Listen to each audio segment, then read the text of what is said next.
Baru pada mudik, ini sahabat Angga. Halo Mas Angga, Mas Tian. Ayo Pak.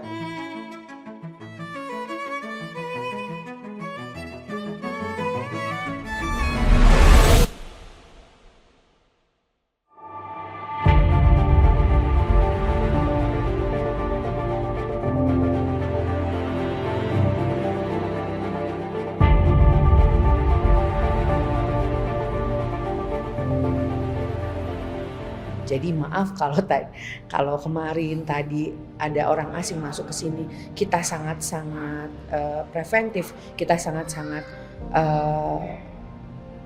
aware, ya karena memang kita harus seperti itu.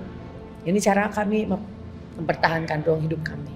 Ya betul, benar sekali rasa paranoid gitu ya dari warga masyarakat itu akhirnya kita salurkan ke dalam jadi jauh lebih bentuk yang positif.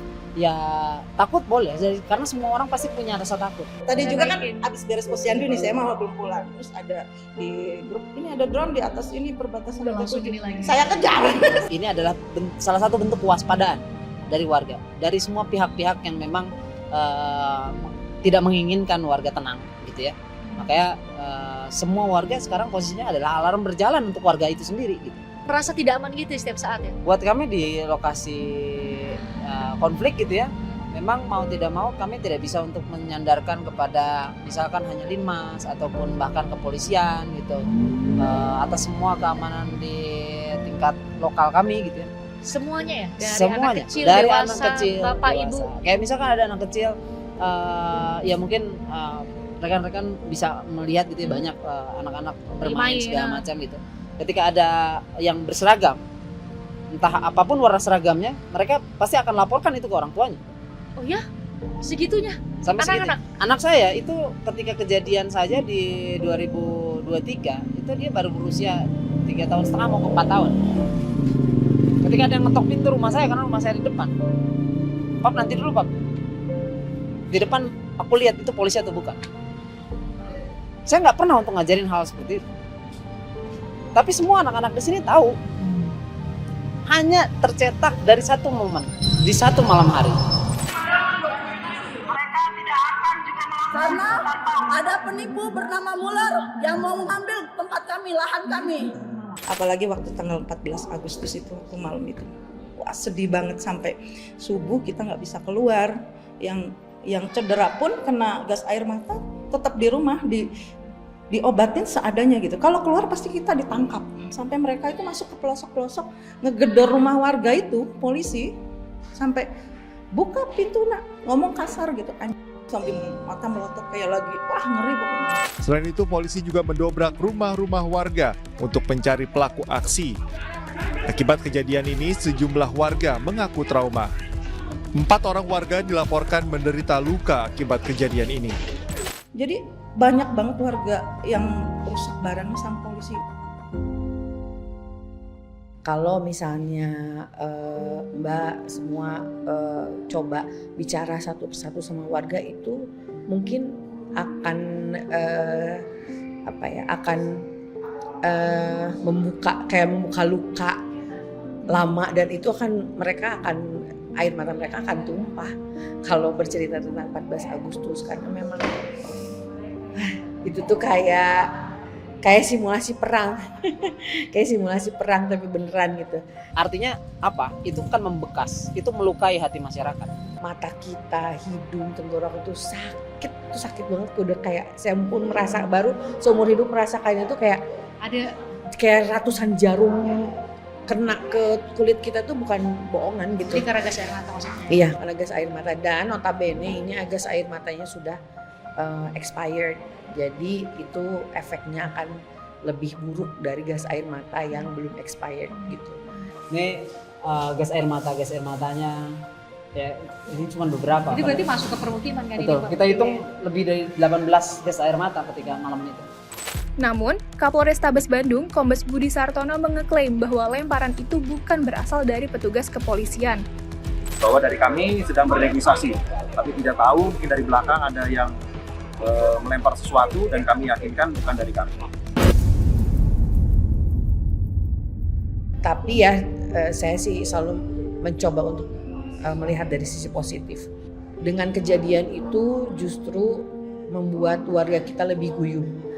Membuat warga kita yang tadinya tidak mau bangun dari tempat tidurnya, tidak mau keluar dari rumahnya, dipaksa untuk keluar, dipaksa untuk mempertahankan ruang hidup kami di sini, yaitu dengan bersama-sama menjaga ruang hidup kami. Ini kalau misalkan pagi-pagi ini pasar. Terminal itu Termasuk adalah terminal pasar. ya tadi ya? Iya, Oh. seluruh terminal itu pasar. Kalau di pagi hari gitu. Warga banyak yang berdagang, para pendatang juga banyak yang juga berdagang gitu ya di luar daripada Dago Elos gitu. Akhirnya jadi kepedulian bersama. Oh iya, ini pemaknaan ruang hidup. Jadi kita tentu saja tidak terbutakan hanya dengan kasus gitu ya. Tapi kita berkampanye bahwa hak ruang hidup itu hak semua individu yang ada di Indonesia gitu. Yang ada di dunia Termasuk ini. warga di Dago Elos. Betul, termasuk warga di Dago Elos. Kami di Dago Elos mengalami 2 kali panggilan eksekusi, teguran eksekusi gitu ya. Di Amaning pertama di bulan Februari 2024, warga berbondong-bondong datang ke pengadilan, kita nyatakan penolakan kami terhadap semua amar putusan pengadilan. Kami tidak akan bergerak satu langkah pun dari Dago Elos. Karena ini adalah hak ruang hidup kami. Panggilan kedua itu di bulan Maret, itu di tengah-tengah bulan puasa. Kami tidak ada yang datang. Itu penegasan dari kami bahwa kami tidak akan beranjak dari ruang hidupnya kami gitu di sini. Ini bukan sekadar tempat tinggal ya? Betul, ini bukan sekedar tempat tinggal. Kalau masalah tanah dan bangunan, ya pasti akan kembali ke pribadi masing-masing, ke keluarga masing-masing, jual dan lain sebagainya gitu. Tapi kita bukan hanya membicarakan masalah rumah dan bangunan, gitu. Kita membicarakan ruang hidup kami. Gitu. Di sini anak-anak semua bersosialisasi, keluarga dari satu keluarga, tetangga menjadi keluarga dan lain sebagainya gitu. Berpendidikan di sini, bermata pencarian di sini.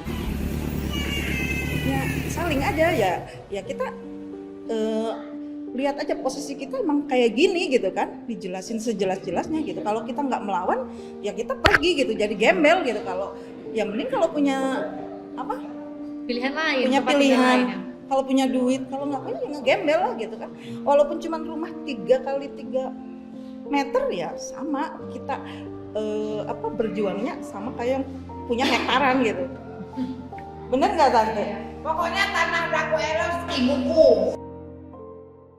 Maka ya buat kami ini adalah perjuangan yang nyata. Itu kan pasti melelahkan banget. Hidup dalam kondisi yang was-was Iya. terus, Hidup. setiap saat. Hidup di tengah Ketidakpastian. di tengah titik api seperti ini, itu sudah mulai dan sudah ya menguras tenaga, pikiran, materi, kerenggangan sosial, itu sudah menguras segalanya.